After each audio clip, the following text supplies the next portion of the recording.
All right, it's 5:30, so I'm going to call the Ottumwa City Council meeting to order, and appreciate everybody for being here. If you'd rise for the Pledge of Allegiance, please.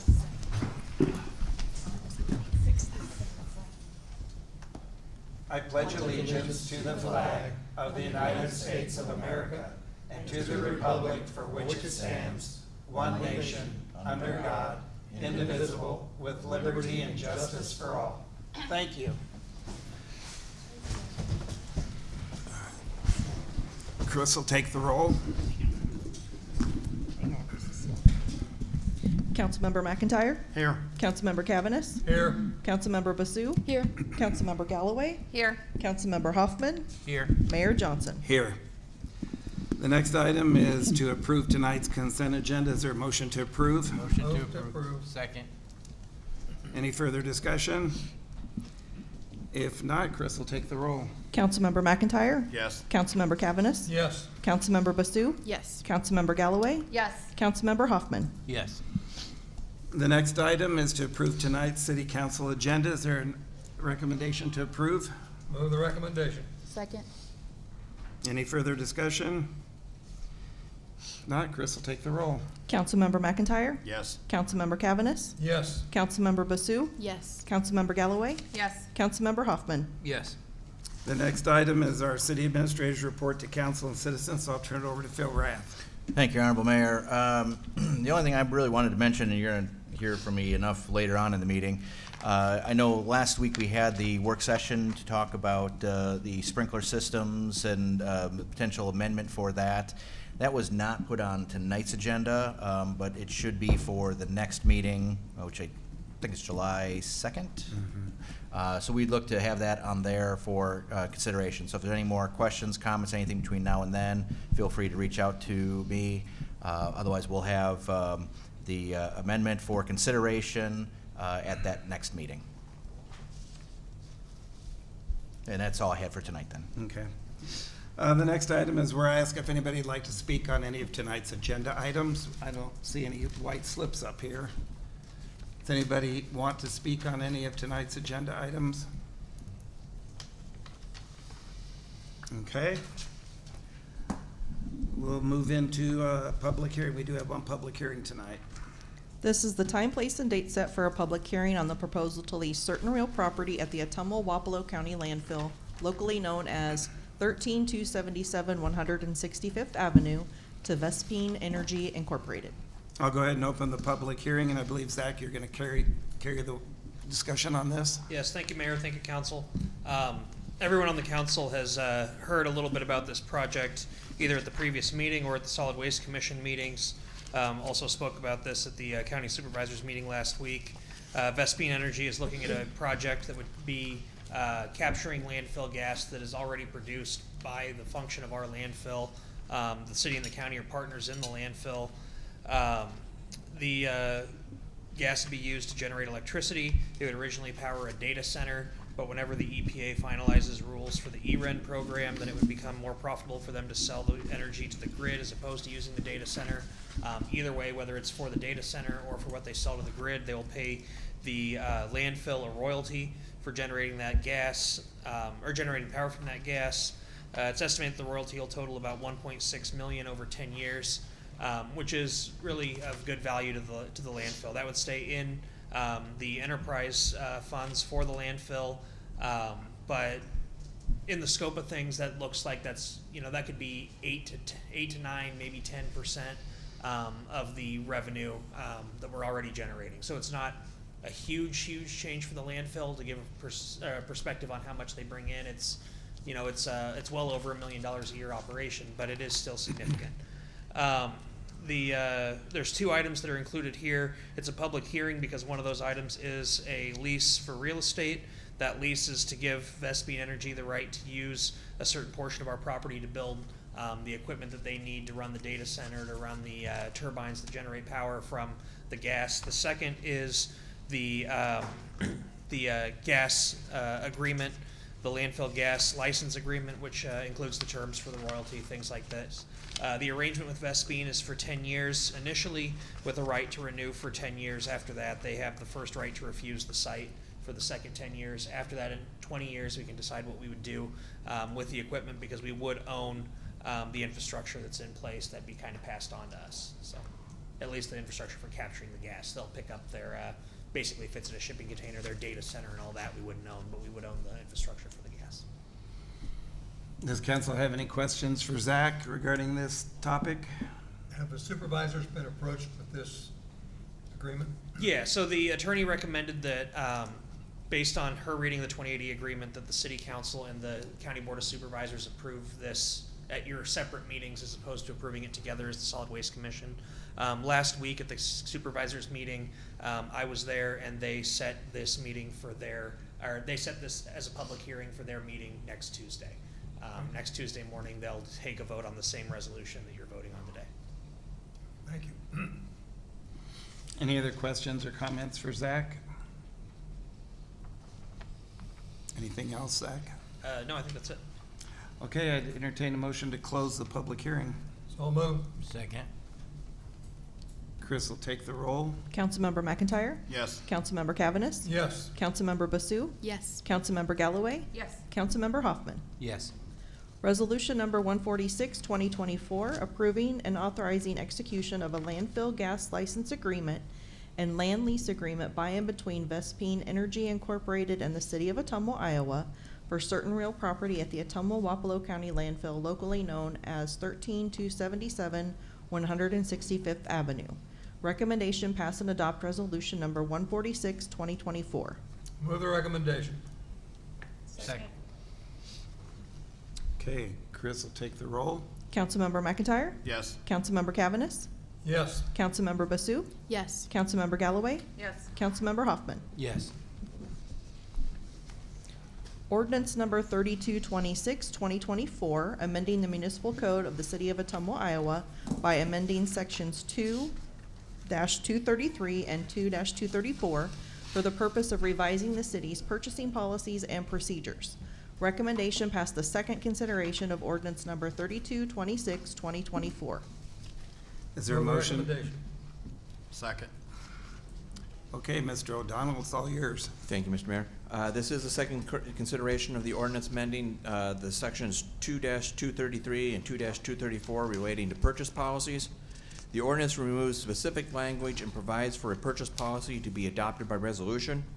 Further, the policy will be reviewed annually and presented for approval at the City Council's first regular meeting in July.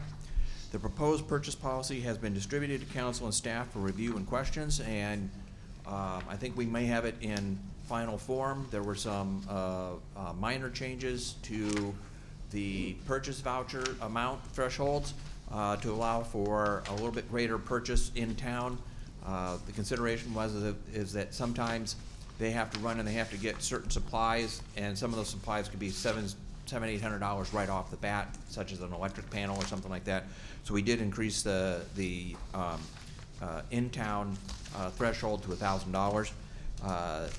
Staff will request approval and adoption of the policy once ordinance 3226, 2024 has been passed and adopted.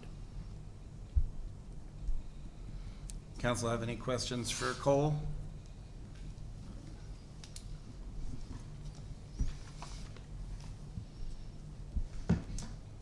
If not, Chris will take the roll. Councilmember McIntyre? Yes. Councilmember Cavaness? Yes. Councilmember Basu? Yes. Councilmember Galloway? Yes. Councilmember Hoffman? Yes. Ordinance number 3227, 2024, amending section 20-4G, Inspection Board of Review of the Code of Ordinances of the City of Ottumwa, Iowa, for the purpose of revising the terms for the Inspection Board of Review. Recommendation: pass the first consideration of ordinance number 3227, 2024. Is there a motion to approve the recommendation? Move the recommendation. Second. Okay, Phil's gonna take this one. Thank you. And the next four are all linked together, so I'll give more of a overview on the first one, and then just any specific differences between these. So we began this discussion toward the end of 2023, looking at reviewing requirements for city boards and commissions, and where available to try to standardize whether it was the quantity of members, any residency requirements, years for a term, and limit on consecutive terms. and I believe everybody here was then present on January 16th, the city council discussed the items and identified that unless it was outlined anywhere else in state law or anything, they were going to review the language, identified that it would be 4-year terms, a limit of 2 terms, unless no one was interested for applying, a 3rd term could be done. Have boards with 5 members, and then removal of any strict residency requirements. So that was all done and worked through with the city attorney. And then on March 26th, the city council met again in a work session to review the specific language as drafted to revise the code. At that time, there was at least one board that expressed concern with limiting that number that they had down to 5. So city council requested other boards be consulted and that the ordinance be brought back. So that work was done. Staff members and council members that represented on different boards had conversations and reported back. And so the particular ordinance in front of you is looking at the inspection board of review and in making the respective changes to that. This is presented as the first reading. City council would have, if you desired, the ability to waive 2nd and 3rd readings or proceed with all 3 readings subsequently. And so before you tonight, unless you wanted to do otherwise, is to consider and approve the first reading of ordinance 3227, 2024 related to the inspection board of review and the revisions as stated previously. And I guess the only thing I would add is there was 4 committees that can't be changed because they're codified in the Code of Iowa. That's the Library Board, the Civil Service Commission, the Board of Adjustment, and the Library Board, and the Waterworks Board of Trustees. Those are the 4 that we couldn't change. So they stand as they have always been. Does anybody have any questions for Phil on this? Outside of that one board, did you receive any other comments, concerns, praise regarding this? I tried to sit in on most of them, and nobody's had any issues with it. They thought it was doable. We've had trouble with some of them where they have 7 to 9 people. We can't even get 7 to 9 people to even serve on them. But I didn't hear any problem from anybody when the department heads reviewed them with the committees that following month. Thank you.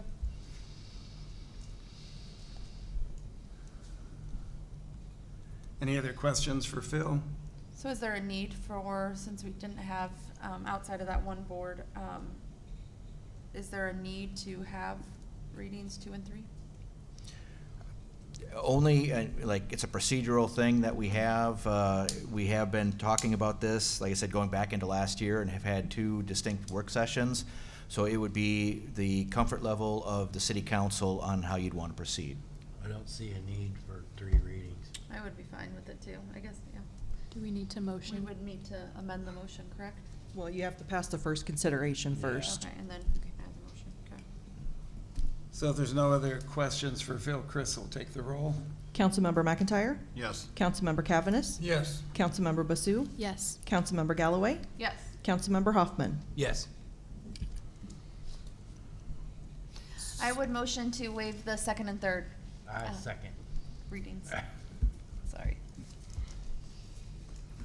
Okay, Chris will take the roll. Councilmember McIntyre? Yes. Councilmember Cavaness? Yes. Councilmember Basu? Yes. Councilmember Galloway? Yes. Councilmember Hoffman? Yes. Ordinance number 3228, 2024, amending section 11-2, board membership term of the Code of Ordinances of the City of Ottumwa, Iowa, for the purpose of revising the terms for the Board of Cemetery Trustees. Recommendation passed the first consideration of ordinance number 3228, 2024. Move the recommendation. Second. Okay, Phil. So the backstory is the exact same on this. They were, like I said, all linked together. The cemetery board is identified in a different section of the city code. And so this would be referring and making the relative changes to this for the cemetery board of trustees. I want to make the same motion that we, after we, I gotta wait, don't I, to waive the 2nd, 3rd. Is there any other questions for Phil? If not, Chris will take the roll. Councilmember McIntyre? Yes. Councilmember Cavaness? Yes. Councilmember Basu? Yes. Councilmember Galloway? Yes. Councilmember Hoffman? Yes. Now you can do it. I would like to motion we waive the second and third readings of the last one we started here. Cemetery Board of Trustees. Is there a second? Second. Chris will take the roll. Councilmember McIntyre? Yes. Councilmember Cavaness? Yes. Councilmember Basu? Yes. Councilmember Galloway? Yes. Councilmember Hoffman? Yes. Ordinance number 3229, 2024, amending section 8-2, Airport Advisory Board, powers and duties of the Code of Ordinances of the City of Ottumwa, Iowa, for the purpose of revising the terms for Airport Advisory Board members. Recommendation passed the first consideration of ordinance number 3229, 2024. Move the recommendation. Second. Okay, Phil. Okay, this would be the same as the past two. The only difference is this would affect the Airport Advisory Board. Any questions for Phil? Okay, if not, Chris will take the roll. Councilmember McIntyre? Yes. Councilmember Cavaness? Yes. Councilmember Basu? Yes. Councilmember Galloway? Yes. Councilmember Hoffman? Yes. Does somebody want to waive the second and third readings of this one? I would motion to waive the second and third readings. Second. Chris will take the roll. Councilmember McIntyre? Yes. Councilmember Cavaness? Yes. Councilmember Basu? Yes. Councilmember Galloway? Yes. Councilmember Hoffman? Yes. Ordinance number 3230, 2024, amending various provisions of Article 4, Boards and Commissions and Committees of the Code of Ordinances of the City of Ottumwa, Iowa, for the purpose of revising the number and terms for the city board and commission members. Recommendation passed the first consideration of ordinance number 3230, 2024. Move the recommendation. Second. Okay, Phil. All right, again, just as the past three, this would be the more specific or larger area, the Article 6 boards and commissions, and any of those committees that would be affected as part of that we could make revisions to. Any questions for Phil? Yeah, I think when they read that ordinance number, they read it as 4, but it looks like 6 to me. Is that correct? Oh, it is 6. I apologize. That's all right. Thank you. Any other questions or comments? Move the recommendation. Second. Chris will take the roll. Councilmember McIntyre? Yes. Councilmember Cavaness? Yes. Councilmember Basu? Yes. Councilmember Galloway? Yes. Councilmember Hoffman? Yes. Okay, we have no departmental. Oh, we have to waive. What? We have to waive. Waive I have- second and third. Motion to If waive the desired. second and third Okay. readings. Second. Third. Sorry. That's okay. You can force it. Okay, Chris will go ahead and take the roll. Councilmember McIntyre? Yes. Councilmember Cavaness? Yes. Councilmember Basu? Yes. Councilmember Galloway? Yes. Councilmember Hoffman? Yes. Okay, the next item will be resolutions. Resolution number 139, 2024, removing special assessments applied to parcel number 741-641-0008000, a vacant lot on South Adela Street on the following resolution numbers: 1-2010, 13-2011, 252-2013, 291-2014, 286-2016, 267-2017, 284-2018, 266-2019, 260-2020, 209-2021, and 41-2023, totaling $4,715 plus interest and administrative charges from 2010 to 2023.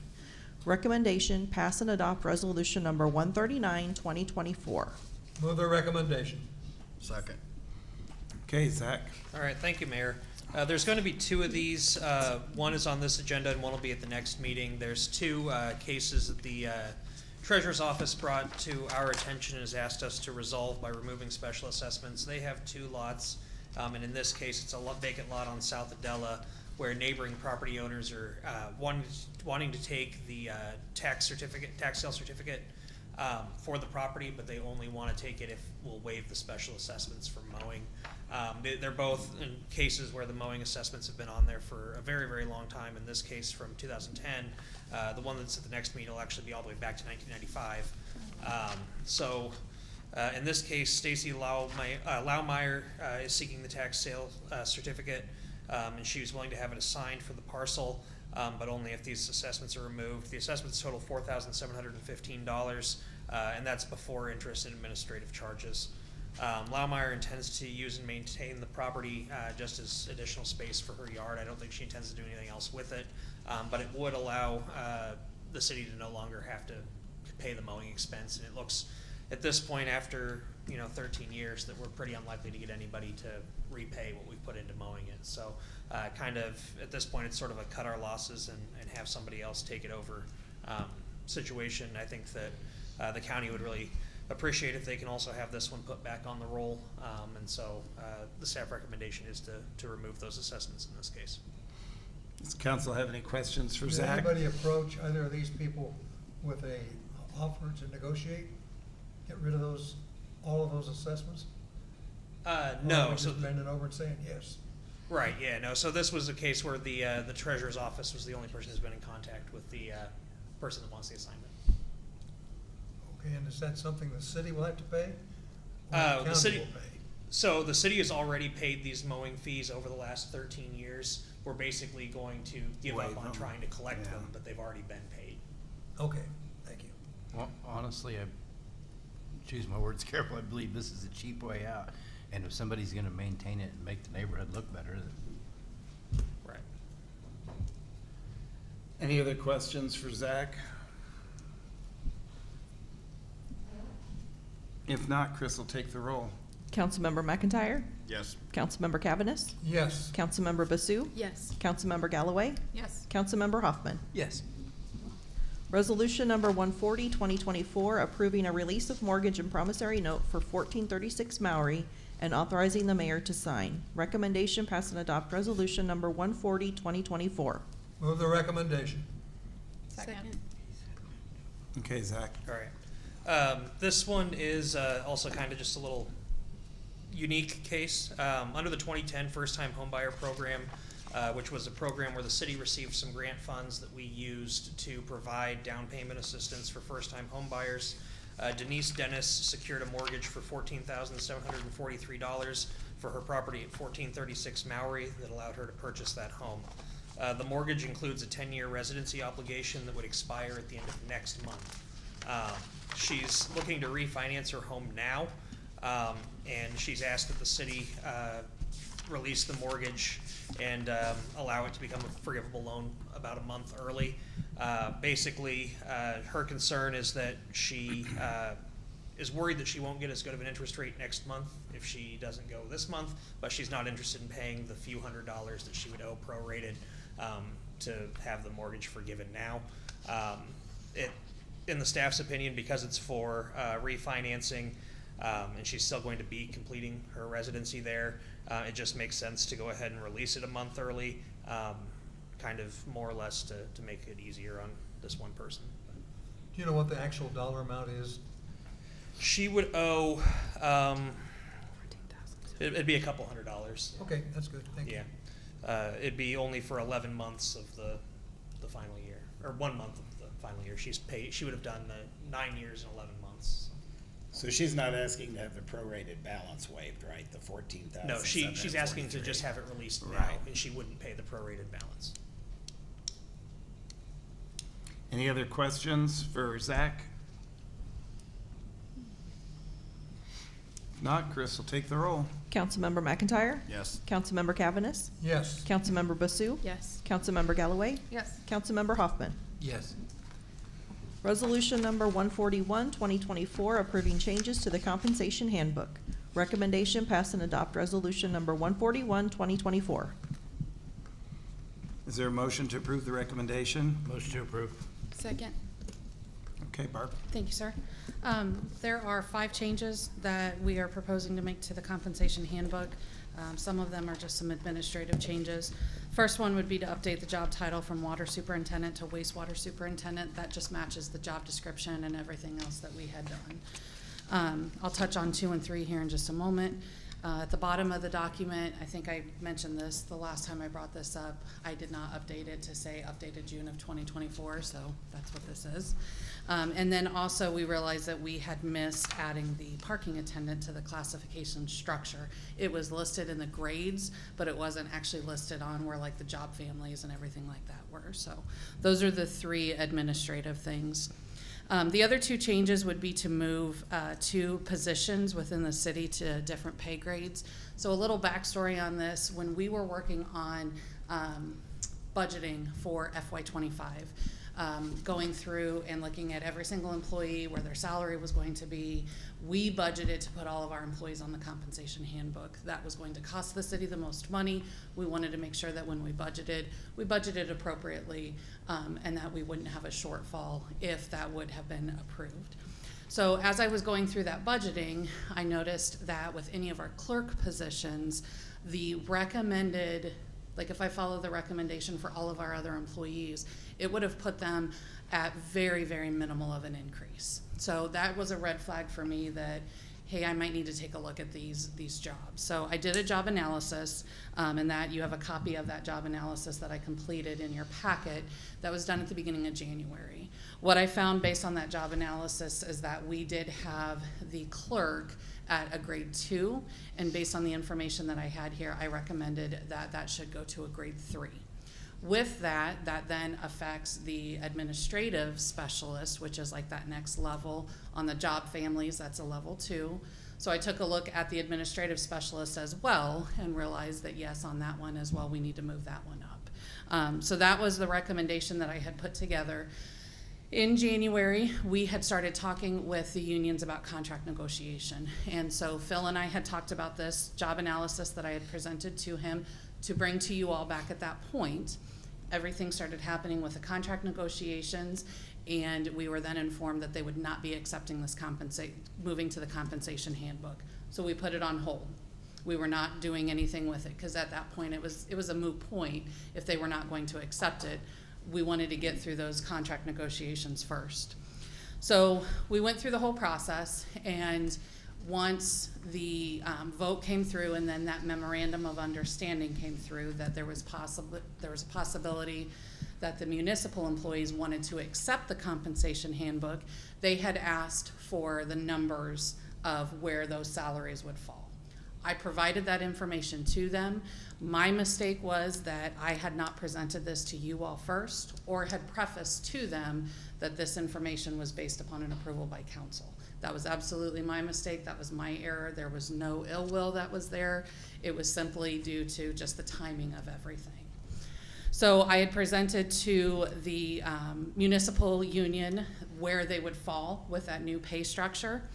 And then once everything was passed at our last meeting, I sat down and I started going through all of the pay increases and getting everything loaded into our system for July 1 and realized the mistake that I had made. So that's what this is. This is why it is coming to you now instead of previously. It should have come to you previously. Like I said, that's completely a mistake on my part. I apologize for that. I've let the staff know exactly all the information that you all know as well. You don't make many mistakes very often, so you're only human, so don't beat yourself up too bad. Well, I appreciate that, but I think it's important to know when mistakes are made and Yeah. to acknowledge them, so. Appreciate absolutely. I was given to understand that you have aligned the non-union personnel the same as if they were union in terms of their wage categories, wage payments, schedules. Is that true? And if so, I'm not sure why? I understand what your question is. I was told that people who are not under the union contract are now subject to the same consideration as if they were in the union contract. If they are, I'm not aware of that. I don't know what that would be. Do you have an example? No, but I'll get one for you, Okay. or more. If There are some things that we may have that are very similar or that are the exact same because by labor laws or national standards, they have to be. That could very well be. I'm not saying that that's not happening, but I'm just not for sure what example that would be. Okay, But the employees that aren't union covered did get moved into the new Gallagher compensation, so they did get pay increases, right? Yes. Yeah, is that what you're asking, Keith? Because they did get pay increases, they were treated equally the same.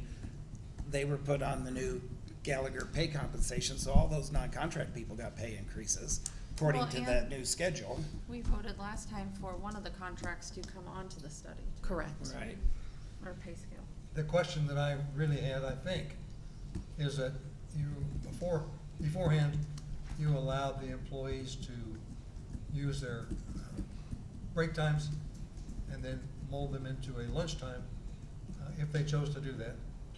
And that's been changed, Yes. We voted And- on that. and everybody punches a clock now that can. Mhm. I mean, there's people outside the building that are not gonna drive into City Hall to punch a clock, but You can do that mobily. Well, and I think that's something completely different. That is based on, I'm sorry, there's a fly. It's bothering me. That is based on the Fair Labor Standards Act, and as an employer, we have an obligation to ensure that if our employees are taking lunch breaks, that they are excused for that entire time. There's a lot of legislation and there's a lot of rules that go into that part of it, which is something outside of any collective bargaining agreement or outside of any personnel policy or anything like that. There are very stringent rules when it comes to breaks and lunch times that we as an employer have an obligation to follow. And I think that is something that falls under that rather than under anything as far as a compensation handbook. And correct me if I'm wrong, that came before council last month, and we Yes, sir. voted on it? Yes, ma'am. Yes. I got a okay, question, I'll try to Barb. find out more information Okay. about what I'm asking. Yeah, And I'll and- provide it to you. Thank you. On the administrative specialist and administrative clerk going Doug, from can you talk grade- into your mic? Thank you. going from grade 3 to 4 and 2 to 3, do they have back pay coming? No, what we would do is we would make this effective as of July 1. The contract was approved. So they New haven't lost fiscal any year. pay? No, they have not lost anything. There This was would be nobody just moving. in those roles at that pay previously. This would have been effective July 1, so if it's not approved tonight and it's approved a month or 2 months from now, then there would be a potential for back pay. Gotcha. Right, and I'm just asking like Doug, I'm just to clear it up, so when would they have been considered the higher pay grades? July 1. So for the July 1. administrative July 1, clerk, okay. yeah. So it wouldn't yep. have been, Okay. Yeah, no, there would be no I lost want pay. clarity on that. No. Yeah, these are positions that would have been in the union contract and under the wage that was to end June 30th, they would have been under that wage. So this would it be went in effect till July 1st anyway. correct. Correct. And this is just for the one that, right, just for the one we approved to go on to the pay scale? Yeah, so the administrative clerk is part of the municipal contract, and then the administrative specialist is a non-represented position.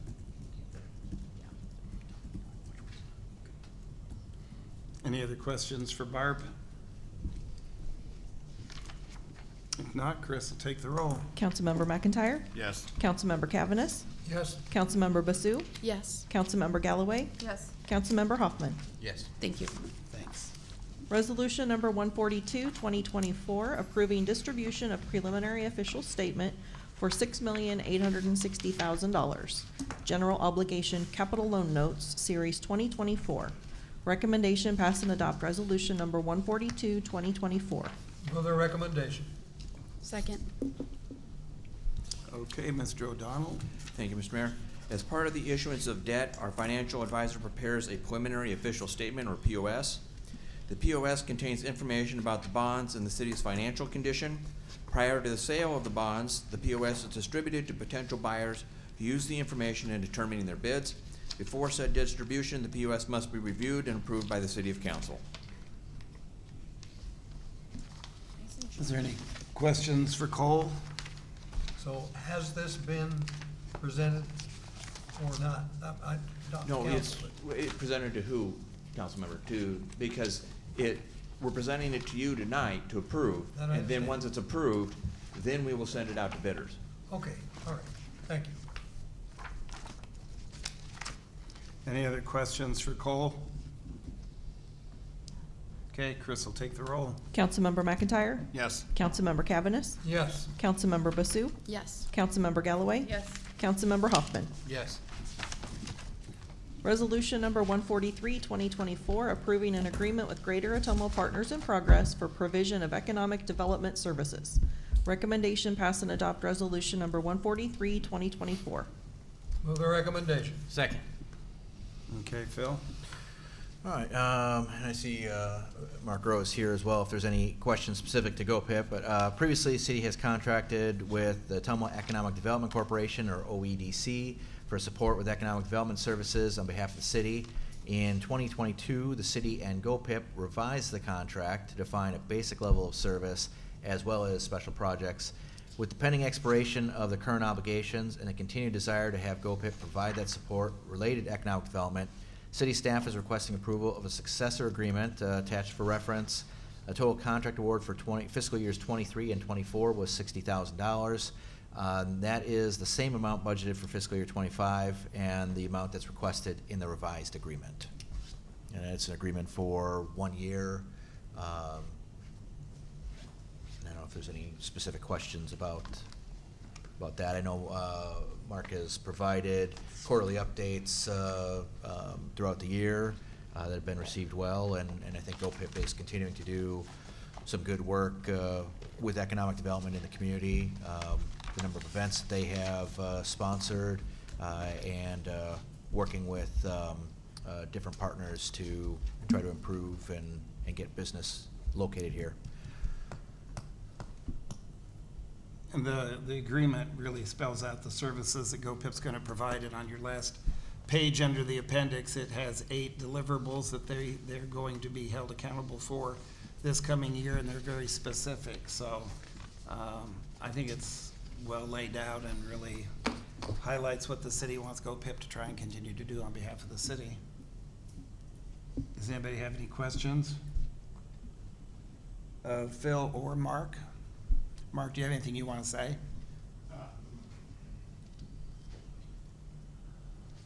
I would just say that based on prior contracts that the city of Ottumwa had with OEDC prior to the inception of GoPIP, the language was really kind of vague in response to what the city expected out of the organization versus what the organization was going to do for the city. When we revised these contracts 2 years ago, I think that the idea of accountability was put into it, and those specific deliverables were put in there. A lot more language was put into the contract as to what the city expected of GoPIP, which personally I think is good. That gives us a gauge of what we're supposed to be doing for the city and whether we're succeeding or failing on that. How do we pay for that? Excuse me? Monthly, annually, or? Oh, no, it's quarterly. Quarterly? Yep.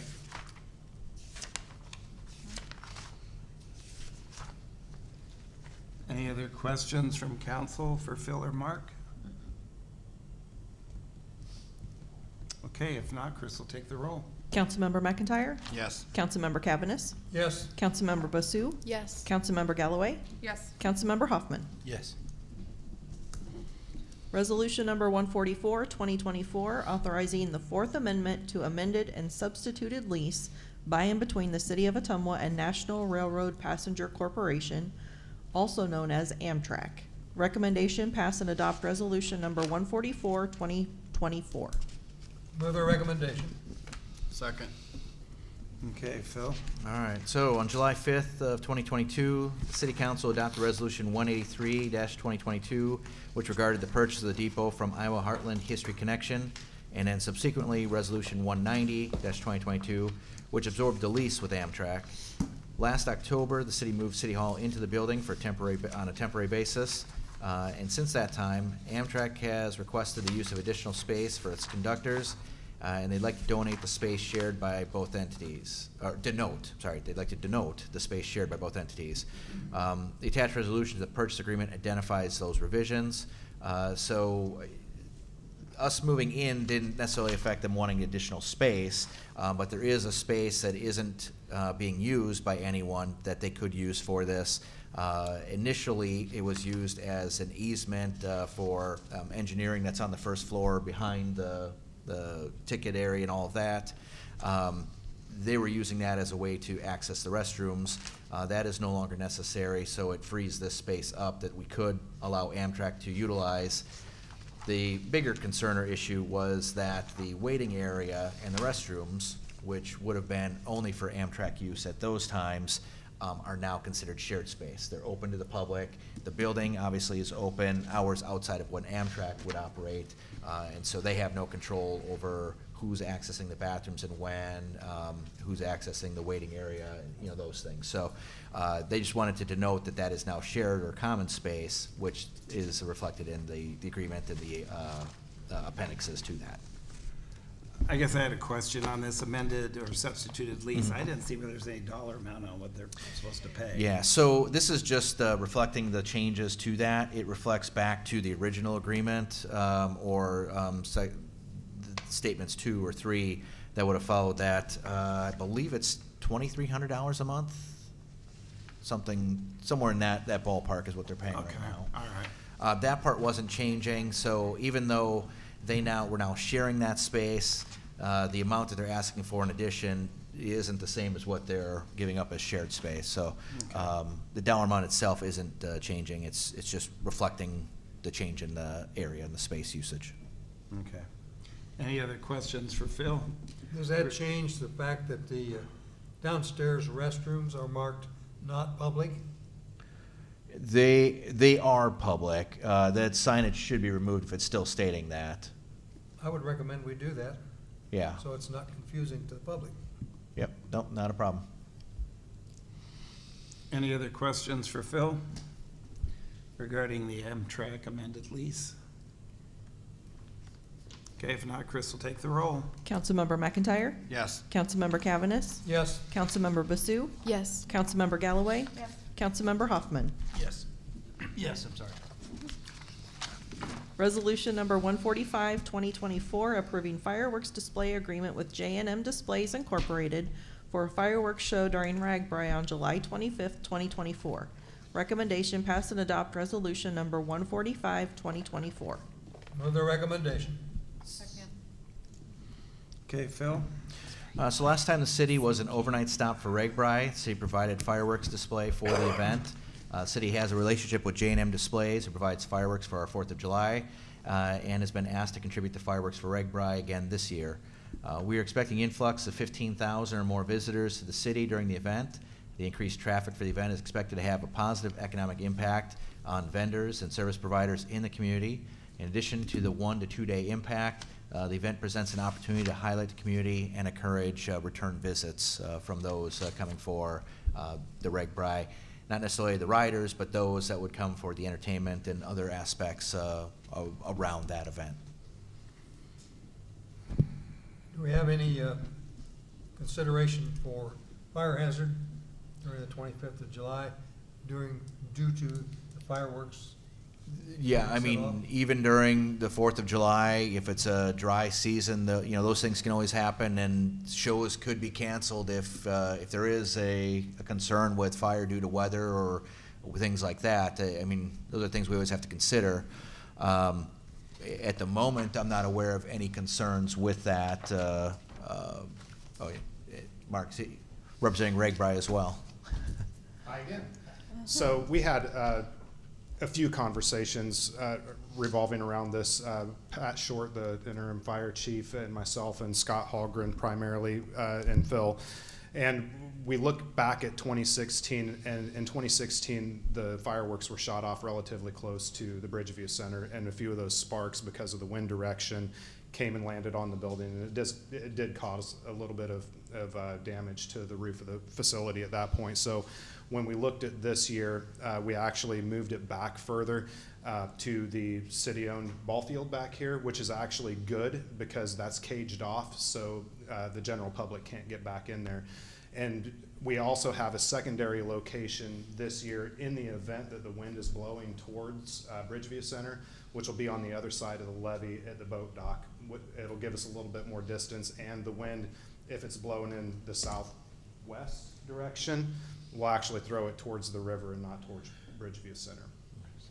We can't do it where we have the 4th of July celebration, obviously, because we're going to have 15,000 or 7,000, whatever it is, campers in the campground. Right, that was one of my concerns. Thank you, you answered it. Yep, thank you.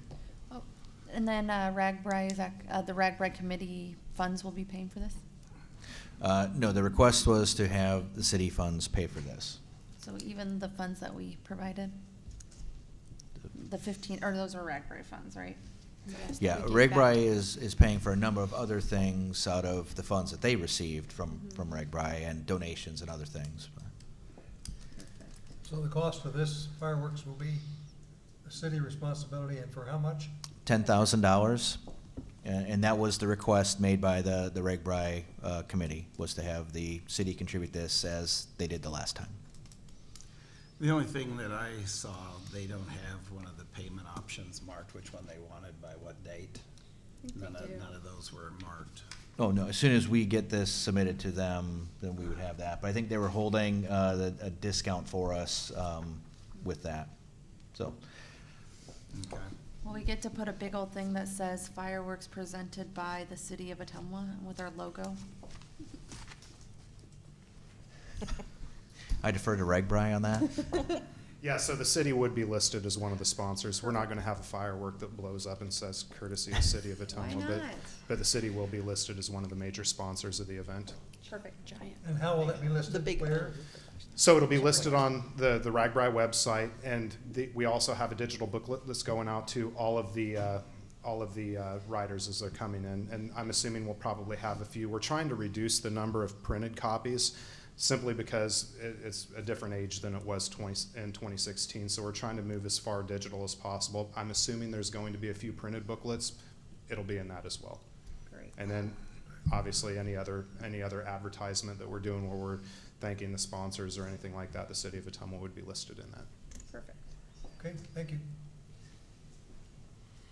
Any other questions for Phil or Mark? If not, Chris will take the roll. Councilmember McIntyre? Yes. Councilmember Cavaness? Yes, Councilmember Basu? Yes. Councilmember Galloway? Yes. Councilmember Hoffman? Yes. Resolution number 147, 2024, approving an agreement with McMahon Associates Incorporated for professional consulting services. Recommendation pass and adopt resolution number 147, 2024. move the recommendation. Second. Okay, Phil. All right, so with the retirement of Fire Chief Miller in September of '23, the position has not been filled in a permanent capacity. We have attempted to fill the position on 2 separate occasions. First time resulted in 1 eligible candidate, and by eligible I mean on the civil service list. That person was offered the position and turned it down. The second time resulted in 1 applicant who did not get certified under the civil service procedure. Since the first failed attempt to fill the position, I was looking at option B or an alternative, and looking at support to assist with administrative functions of the role. One of those options was talking with the retired fire chief, had reviewed the opportunity and expressed that the task was bigger than one person could take on. Another option, option C, has been explored, and that is the use of the company, McMahon Associates, and they specialize in the management of public safety and municipal entities. Attached with the document was the proposal for what they were offering.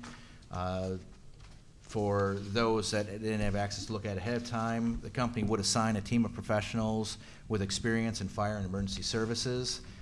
They would be on site 4 to 5 days per month, and essentially at those times they'd be meeting with personnel, meeting with different entities related with fire and emergency services, whether that's dispatch, EMS, other fire entities in the area.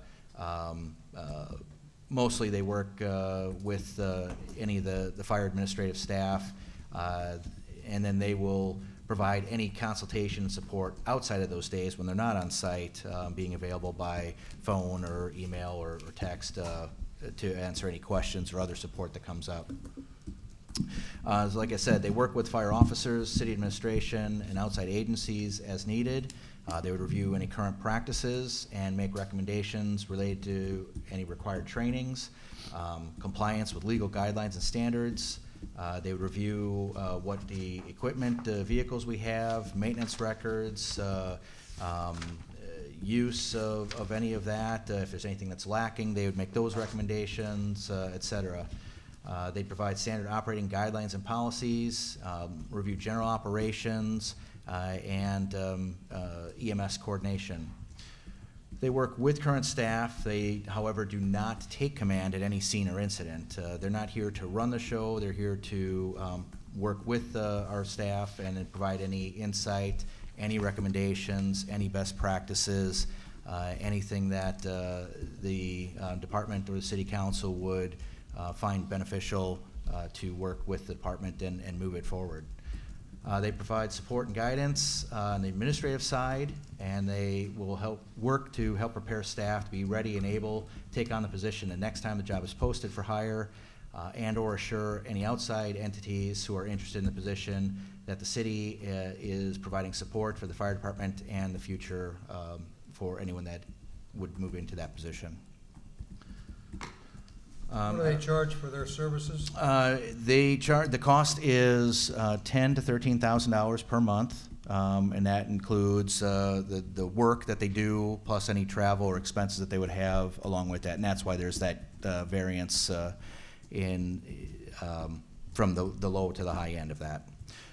Similarly, a permanent full-time chief with our salary and benefit structure would be at $12,000 to $13,000 per month. So it's similar to that cost.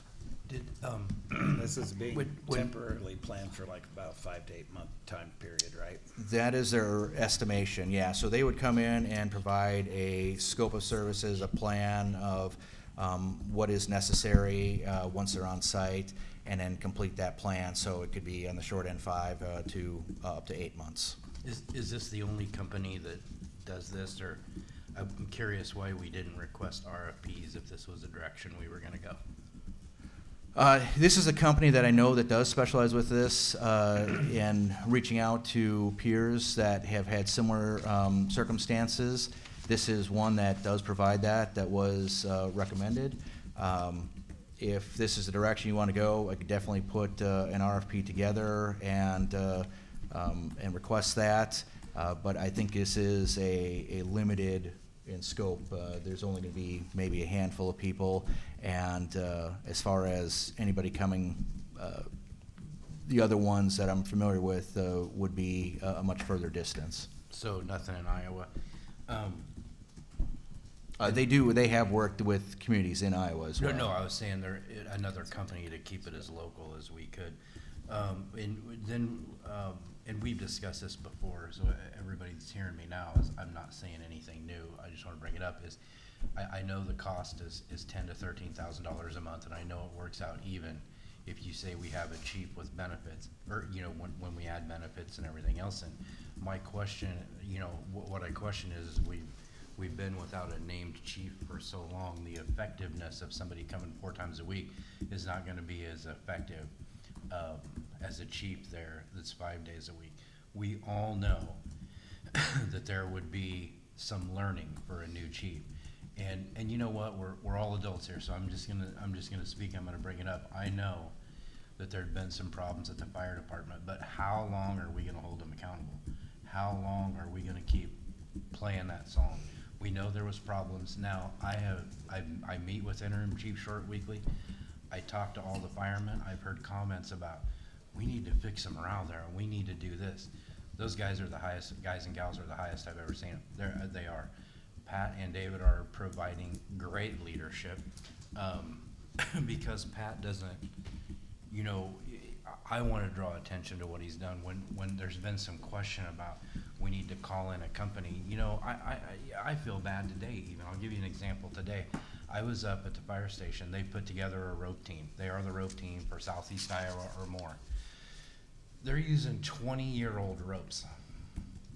Do you want your family member rescued with a 20-year-old rope? They're up there, them two put together that training. There's also multiple other things and you know, I'm only bringing this up not to be mean, just because I don't think anybody's asked when, well, what have we done to change the environment? Correct me if I'm wrong, there was inspections, many inspections, under previous leadership that weren't done for 5 or 6 years, correct? David, did you and Pat work together to get those inspections done? Have you guys put yourselves through training for inspections and for everything else? Okay, have you created new training for the people at the fire department?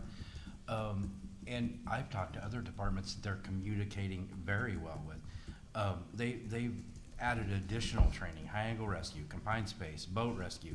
They're setting up different things with hazmat. Let's not forget, we know that they have to learn. And I'm sorry, but when we think about this, when we think about a company, we know for any new chief you put in there, there's gonna be some learning and there's gonna be some mentorship. Some different ways we could go, which we've discussed, is having a senior fire chief from another fire department. It's like a brotherhood. They'll help each other for a mentor. There are many networked people that we can reach out to help with that side. Pat and I also talked, if it's the business side we're worried about, if it's that kind of side we're worried about, we have very good leaders here in Ottumwa that he's willing to sit down. So that does not make our fire department a bad choice. It does not make those two a bad choice. The training is being brought up to date. They went to training on their own with no help. And even today with those ropes, it's $9,000 to replace 20-year-old ropes. So instead of coming up here and begging for the money, they've sought out grants on their own to get those ropes replaced for equipment they should already have. So, you know, the training is set up. They are going to the training. They've set up the mock drills. They've updated all the job descriptions. They've worked with different things, and it just goes on and on. They've worked with different companies like Mid-American to set up the training. So the reason I bring all this stuff up and what a good job they've done and why I feel are a fit is because I just want to make sure people are asking.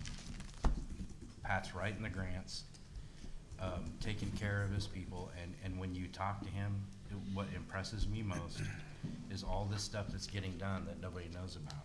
Pat says, my team did it. He's a leader, his team did it.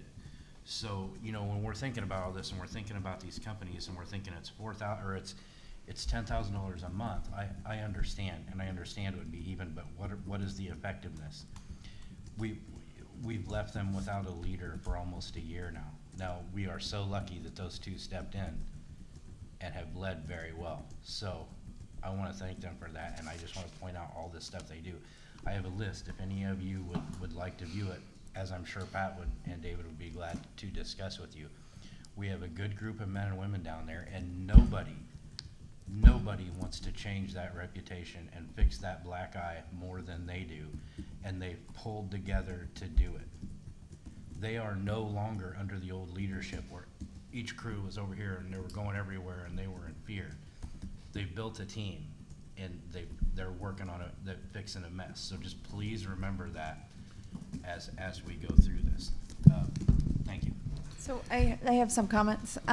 So first off, I just want to clarify, I don't think that by asking for, by this request coming up, that's a dig on the department. I think that we do have some great people out there, and I think that a lot of the stuff that line at the end, they're fixing a mess. I think that's where this comes in. You know, they have, it sounds like a lot of training was not done that probably should have been done with the old management, and it sounds like that's been being cleaned up.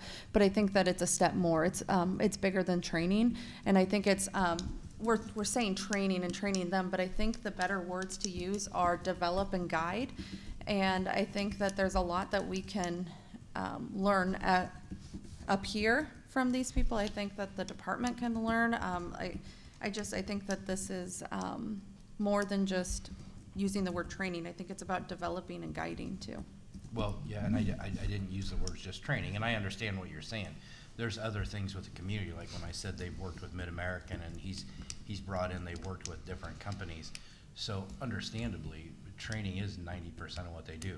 I mean, and you got inspections and everything else, so that is a major part of it.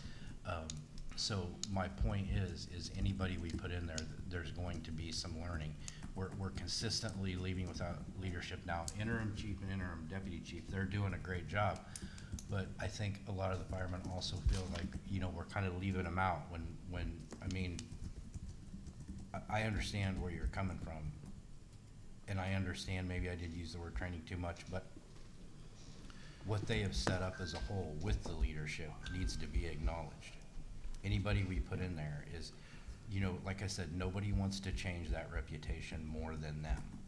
And they're doing it as a team every day. So I just think putting in a leadership with maybe there are, I don't know how many chiefs that he could reach out for mentorship. And if it's a business problem you're worried about, he has the grant writing skills, he has the financial skills. So if it's other problems we're about, there's good chiefs out there that can mentor. So my concern and the reason for presenting this was we have had internal candidates apply for positions and they are not prepared at the current level for that. Now, the question of training or providing training, that part isn't there, but before they were in their roles right now, they weren't given those opportunities to be able to be successful. And we've got some positions that we'll be testing here very shortly within the fire department for master firefighter, captain, assistant chief, I believe, are all up. I'm concerned that those individuals may not be prepared for those, and not because of these two, but just because the whole department hasn't had some of those opportunities. So I think training is good, but that's only one piece of what this is providing.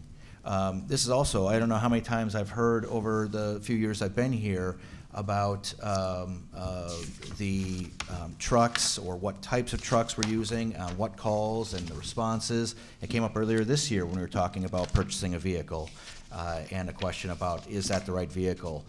They will give us an analysis, not just of what we have, but also the maintenance records, routines, all of that, and make sure that those things are being, whether it's the ropes that you had mentioned or anything else that may have been overlooked over the years.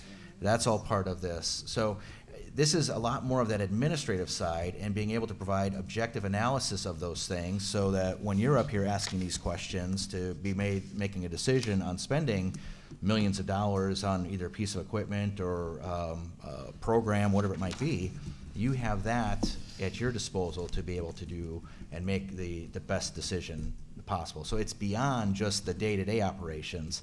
And I don't want to get into specifics with all of that because I do agree that the people we have are doing a good job of that day-to-day operation.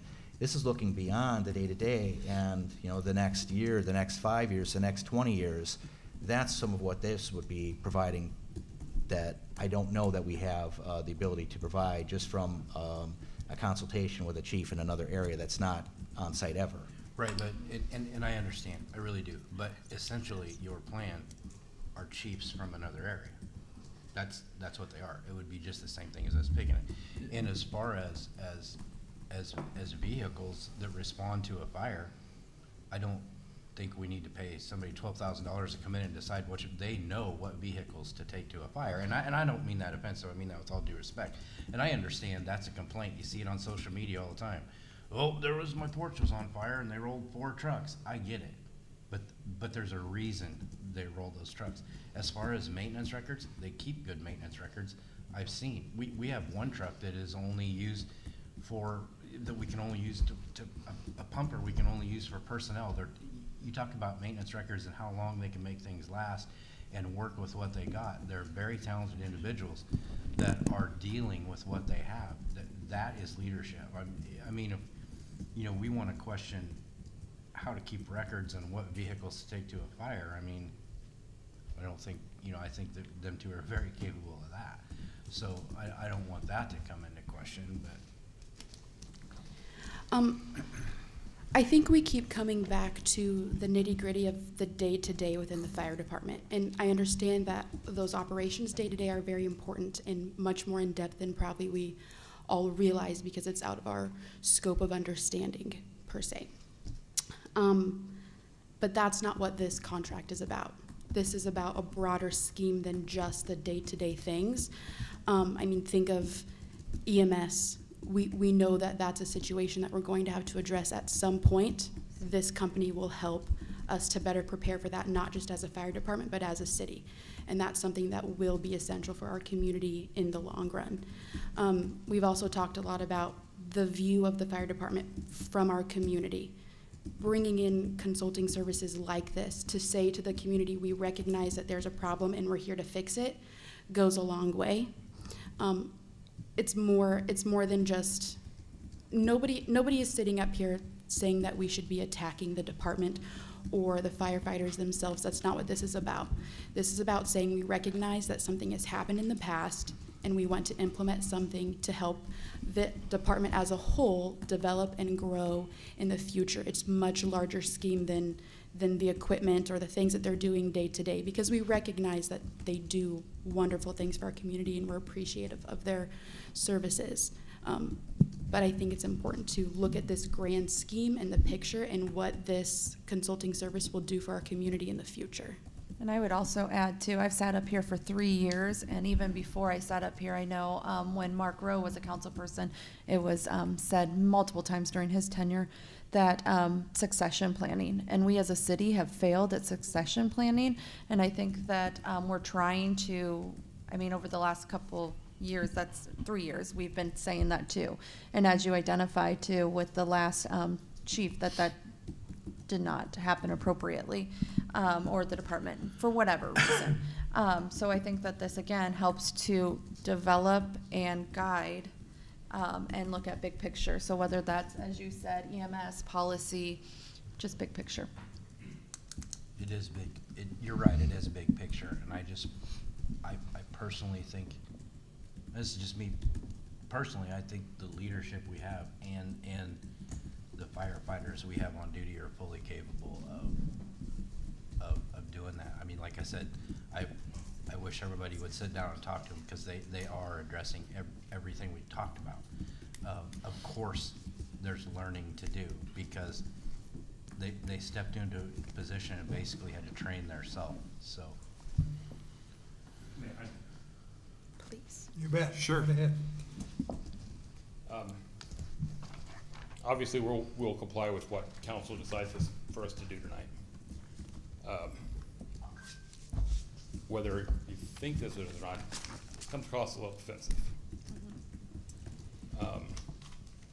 We walked into these two positions with things being left undone, not for a month or two, not for a few months. There's things we found that were undone considerably longer. We came in with no guidance. We still have positions that have never been filled. I have one assistant chief because those positions haven't been filled for how long? Has that been promoted for a year?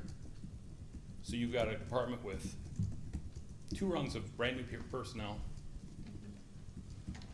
You've got one assistant chief, and we're now just finally getting to be able to make promotions. So when you talk about the job that we're doing or have done, Dave has gone and sought out a lot of the classes he paid for himself because he has a passion for the aspect of the job, doing investigations and inspections, along with training the guys. We're doing it, we're setting up company-wide inspections. So when you talk about secession, we're training them to take our place. We're doing that with every step of the way. So it's, to me, a lot of outside talk without knowing what's going on inside. And I should say, when I was talking about succession planning, I wasn't talking about the two of you. I was talking about us up here have not done a good job of ensuring that succession planning is happening. And I would like to add too, when there is a lot of things they had to deal with from previous leadership that they're still dealing with. So. And I guess what I'm saying is they shouldn't have to deal with that alone. I'd like to make a comment. I think the administration dropped the ball because Tony Miller told administration a year in advance to the day he was going to retire. And they did nothing to prepare for when he left. So with that said, I agree they need mentorship because of how it all played out with Corey leaving about the same time. But I just think we can do it a lot cheaper than $10,000 to $13,000 a month. That's where I'm coming from. I think you can get the same mentorship from a retired fire chief or someone that's still a fire chief that can come down and help them along the way. And I've talked with Phil about this, so this is not anything brand new. The last 6 months Tony was here, he should have took someone alongside him. Administration didn't want Corey, whether they wanted him or not. They didn't want him to take the place. So they should have had someone being mentored right then. But when they didn't, that's why we're in the shape we're in right now. So I agree we need to do something mentored wise, but I'm not a fan of paying $10,000 to $13,000 a month for 5 days of work. Well, if I may, I appreciate the opinion that you have there, and you had talked to me about that previously, and I appreciate being blasted here too. That was brought up as far as his departure, and we were in the process of getting somebody in place to do an assessment prior to his leaving. Deputy Chief Benj resigned before that was even posted. So whatever the perception or belief was that he was going to get it or not, he was, as far as I could tell, being brought in to do that. And I had talked with Chief Miller on a couple of occasions about some different things to help prepare him for that. After that resignation, that nothing was done. Well, there was another little bombshell that was dropped on the city at that time, and that kind of stalled everything with the hiring process. It's a little difficult to hire someone when you're in the middle of an investigation and having somebody come in. So there was some extenuating circumstances with all that. And whether you want to acknowledge that or not, I guess is a matter of opinion and perception. Chief, could I ask you a question? Has the city consulted you about this particular purchase or investment? And are you in agreement with it? I hope you can speak freely. Nobody's gonna be mad at you if you say no, but I need to know from you, is this a good investment on your behalf, on the behalf of the city, or not? For this company to come in, I don't know this company. Yes, Phil brought it up to me. He told me about it, I think we talked last Thursday after the department head meeting, as I recall. Correct me if I'm wrong. More specifically about this and shared with you the proposal, yes. We talked about it at the time when I let you know about the last assessment as well. Yes. I don't know this company. I have concerns when I look at the little bios of each one, and it's all about consolidation, and there's a lot of background that they have with consolidation of companies or departments or services.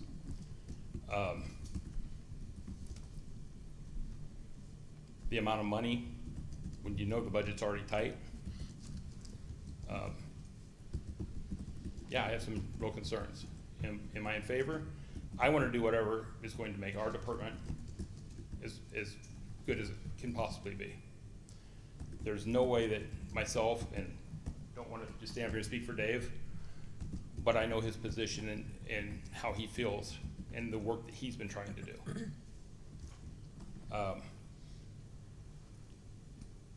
My personal feelings, I think there's lots of things that could have been done along the way.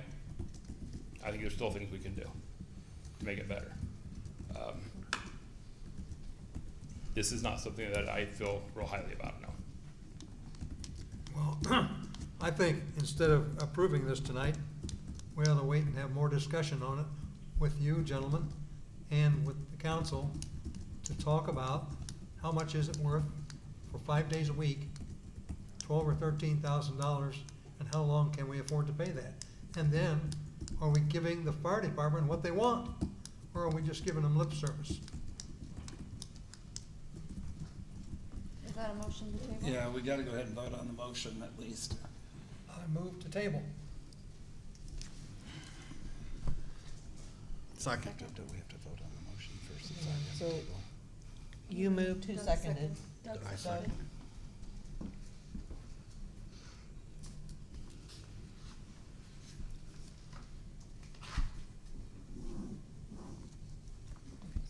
We still have to vote on the first one.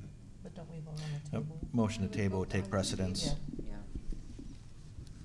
And if that's approved, then it would be tabled and No it'd be further action tonight. not on that item unless somebody would remove it from the table. Right. Right. Okay, so there's been a motion made and seconded to table this item. Any further discussion before we take the vote? I guess my question would be, what is the direction, so it's not just sitting on the table? So is there going to be like a further conversation in like another meeting? Is there going to be, is interim chief Short going to, like, if you have ideas on ways to, you know, get the mentor and something like that? I heard you say that there's some other things to do. Is he gonna bring it forward? Like, what's the direction? I think we need to provide direction, so it's not just sitting on the table. So, Well, Based Kara, I on what think, Councilman Kavanaugh said, he sounded like he wanted a work session to That's what I discuss it in more I detail. think that's where we have to go in order to be legal, to talk about it. yep, and that's what I'm asking, is for And that with- direction. With our employees, fire department people. Mhm. So that's my consideration. I don't know if you wanna have a work session now or next 2 weeks or whatever, but Yep. we need to project when we can have a work session Yep. specifically for this purpose. Yeah, and thanks for clarifying. I just don't want this issue to sit on the table when, if there's ideas out there, then let's, like you said, let's have the conversation too. So. That's right. Any other questions or comments before we take the vote? If not, Chris will take the roll. Councilmember McIntyre? Yes. Councilmember Cavaness? Yes, Councilmember Basu? Yes. Councilmember Galloway? Yes. And Councilmember Hoffman? Yes.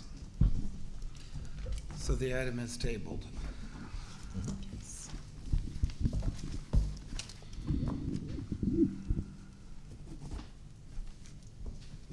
Okay.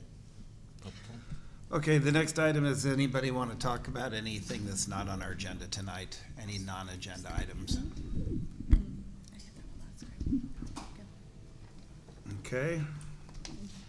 And then, does council have any communications or announcements that they'd like to make?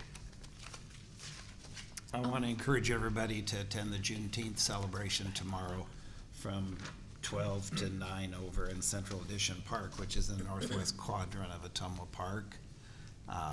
They're going to have food trucks and all kinds of different activities for kids, and they've had it at Central Park the last 2 years, but they decided to move it this year, so we hope we have a good turnout and people show up tomorrow for Juneteenth celebration from 12 to 9.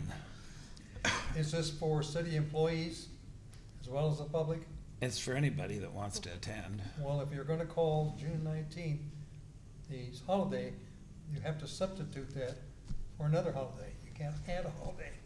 Well, it's not a holiday It's, for city it's not, staff. Juneteenth Yeah. isn't a holiday for city employees at this time. That's what I was asking you. Yeah. So they can't leave their job and come to that event. Well, they can if they take vacation or something. Well, that's fine. I mean, It if they also want goes to, or they until can 9 go, o'clock. or they can go after work, cause it's from Yeah. 12 to 9. So I mean, they could go tomorrow afternoon or tomorrow evening if they want to attend. So you're saying 9 PM? Yeah, 12 noon Okay. to 9 PM tomorrow. All right, you've answered my question. Thank you. Any other communications or announcements that anybody wants to make? We still need volunteers for RAGBRAI. Go to RAGBRAI, AttumwaRAGBRAI.com. Hey, is that the site that Travis is working on and Josh, right? Jason, I'm sorry, Jason Bollinger. Hey, 2 seconds, I wanna throw a shout out. Travis, show me that website. Oh my gosh, it's the coolest thing I've ever seen. The drone footage, you can go over the streets, you can go in the businesses, so I would urge everybody to go look at it. Yeah, it's really, I asked, I had a meeting with Mark and I said, hey, I'm not sure, did his office move? And on the RAGBRAI site, he said, oh no, he pulled it up, you go right here, and then you go right here, and then you go in his door, and this is his office. Yes, it's really nice. Any other comments or announcements anybody wants to make to the public? If not, I'd entertain a motion to adjourn the city council meeting. So moved. Second. Chris will take the roll. Councilmember McIntyre? Yes. Councilmember Cavaness? Yes. Councilmember Basu? Yes. Councilmember Galloway? Yes. Councilmember Hoffman? Yes. We are adjourned, and thank you, everybody, for attending tonight's city council meeting.